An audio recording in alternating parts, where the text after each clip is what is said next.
Laughter. The kind that cuts. It echoed off the marble walls, spilling like cheap champagne.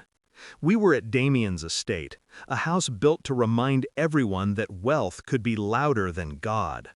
Crystal chandeliers, manicured smiles, a pianist in the corner playing songs nobody was listening to. And then there was her, my wife, in a red dress meant to wound me.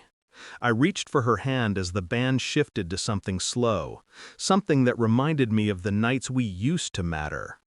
She flinched like I'd burned her. I leaned closer, tried to kiss her, whisper something only a husband should say. She looked at me, voice low but sharp enough to silence the room. You are not worthy to touch me. Your kiss makes me sick. The laughter came instantly, our rich friends feeding on humiliation like wine. But then, just as quickly, it died. Because I was smiling. And when I spoke, my voice was calm, steady, deliberate. Funny, I said.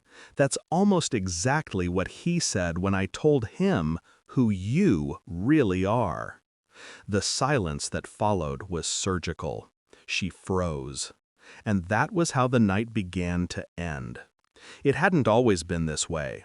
Once, she was gentle, brilliant, the kind of woman whose silence felt like poetry instead of distance.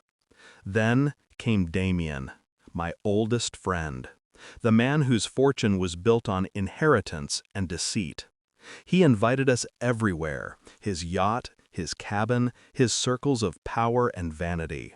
I didn't belong, but my wife fit in perfectly, too perfectly.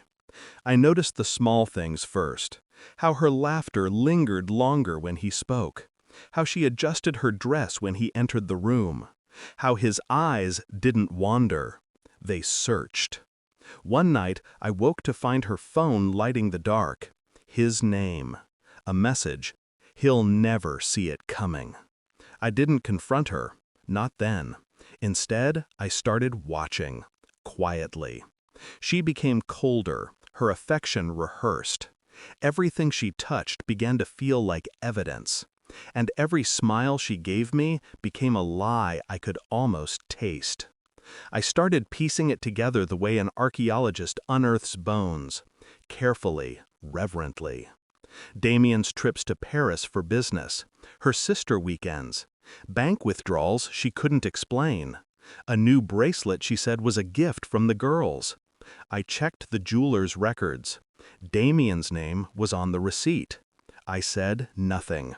Instead, I moved methodically, changed nothing outwardly, woke up beside her each morning and kissed her forehead like always. Inside, I built a case. Emails, photos, timestamps. The truth was easy to find once I accepted it, wanted to be found. But it wasn't enough to expose them, not yet. Because revenge, to be perfect, requires patience. Then I discovered something else. Damien's investment fund, the one he bragged about to anyone who'd listen. It wasn't as stable as it appeared. One carefully placed leak, one whisper of scandal, and his empire would bleed before dawn. And she, my dear wife, was listed as a silent partner. She'd tied her future to his fortune. So I did what any betrayed man with a calm mind would do. I took my time. When the crash came, it was beautiful. A single anonymous email to the financial press, a forged document or two. Nothing illegal, just illumination. Damien's fund imploded in less than 48 hours. His partners turned on him, investors fled, lawsuits bloomed like rot. And she, my wife, was trapped in the wreckage, her accounts frozen, her name exposed. I watched her unravel quietly, pretending to comfort her. She wept into my chest, whispering apologies for stress, for bad luck, for everything except truth. That night I slipped the final piece into place, a file, printed and sealed, left on Damien's desk. Inside, every message, every meeting, every betrayal. Her face, her voice, her loyalty sold for comfort. When he read it, he didn't call her, he didn't forgive her. He called me. "I should have seen it," he said. "You always were smarter than both of us." I didn't answer. I didn't need to. And that led us to tonight, the party.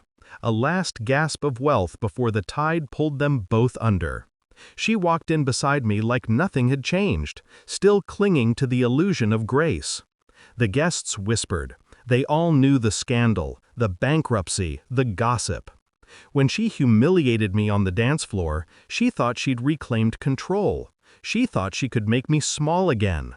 But when I spoke, when I said he had already called me, when I told her I'd shown him everything, the mask cracked. Her glass fell from her hand and shattered against the marble. Damien was there, standing behind her, eyes dark and distant. The crowd parted around him. He didn't say a word, didn't need to. He just turned and walked out, leaving her standing there, alone, surrounded by people suddenly too polite to look at her. I finished my drink, set it down, and whispered, "You were right, you know." She looked up, trembling. "About what?" "That I'm not worthy of you." I smiled. "No one is." And I walked away before she could fall apart. The drive home was silent. Not the silence of peace. No, something sharper. Something like the end of an echo.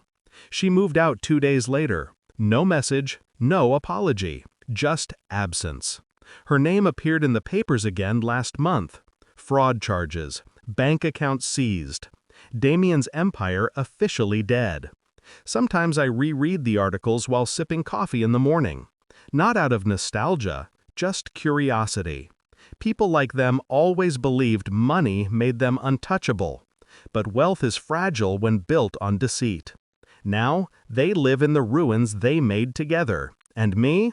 I dance alone now. No audience, no ridicule, no applause. Just quiet control. She taught me that worth isn't proven by love. It's proven by how calmly you can destroy the people who thought you had none.